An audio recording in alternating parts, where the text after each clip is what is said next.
The next question. Assalamu alaikum wa rahmatullahi wa barakatuhu. My name is Shamil from Ethiopia. Can we say Ramadhaan Kareem? Regarding can a Muslim wish another Muslim with Ramadan Mubarak or Ramadhaan Kareem, is it permitted? Is it a sunnah? Is it prohibited?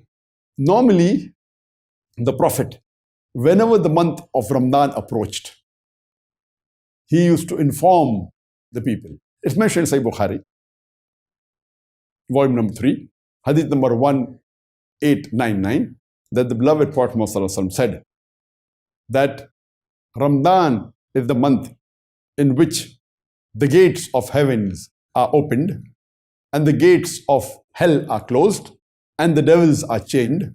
There are various other hadith in which the Prophet used to inform the Sahabas that Ramadan is the month in which fasting has been prescribed and there are various blessings in it, and the gates of heaven are opened and the gates of hell are closed and the devil is chained, and anyone who doesn't benefit from this month is in loss. So the Prophet and the Sahabas used to inform each other. So there is no problem at all in a Muslim wishing another Muslim Ramadhaan Kareem or Ramadan Mubarak, though these words specifically were not used at the time of the Prophet by himself or the Sahabas, but it is mubah, it's optional. But to inform about Ramadan, it is mustahab.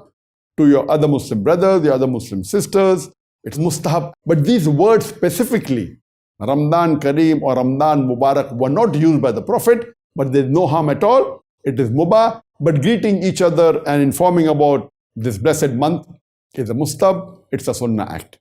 Hope that answers the question.